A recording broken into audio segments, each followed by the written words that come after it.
Γεια σας και πάλι. Αυτό που θα πω και θα το βγάλω σε κρυφό βίντεο, τους το είπα κιόλας. Πήγα σε μαγαζί με τυρόπιτες και τέτοια. Δεν έχεις και Έλληνες ήτανε. Λοιπόν, τους λέω έχω 20 λεπτά να μου βάλεις ένα ποτήρι νερό. Ένα ποτήρι νερό. Ένα ποτήρι νερό. Και απλήρωνα 20 λεπτά.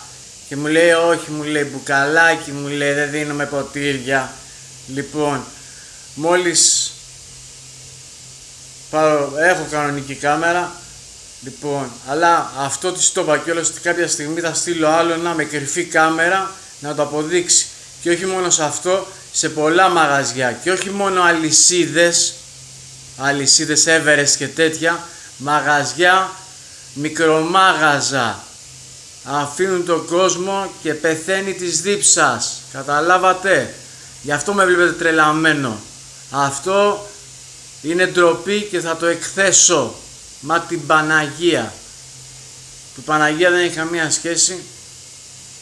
Λοιπόν, τρόπος που λέγει, αυτό θα το κάνω. Θα το κάνω. Και θα δείξω και τα μαγαζιά τα πάντα. Τα πάντα. Ούτε νερό.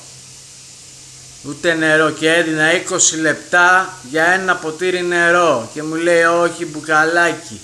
Και βρέθηκε ένας κύριος και μου πήρε ένα μπουκαλάκι νερό γιατί δεν είχα λεφτά πάνω μου εκείνη τη στιγμή. Όχι, δεν έχω.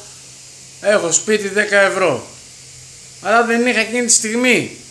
Αφήνουν τον κόσμο και διψάει. Πεθαίνει της δίψας. Πρέπει να αγοράσουν μπουκαλάκι. Ντροπή. Ντροπή. Ντροπή. Αυτά. Γεια σας.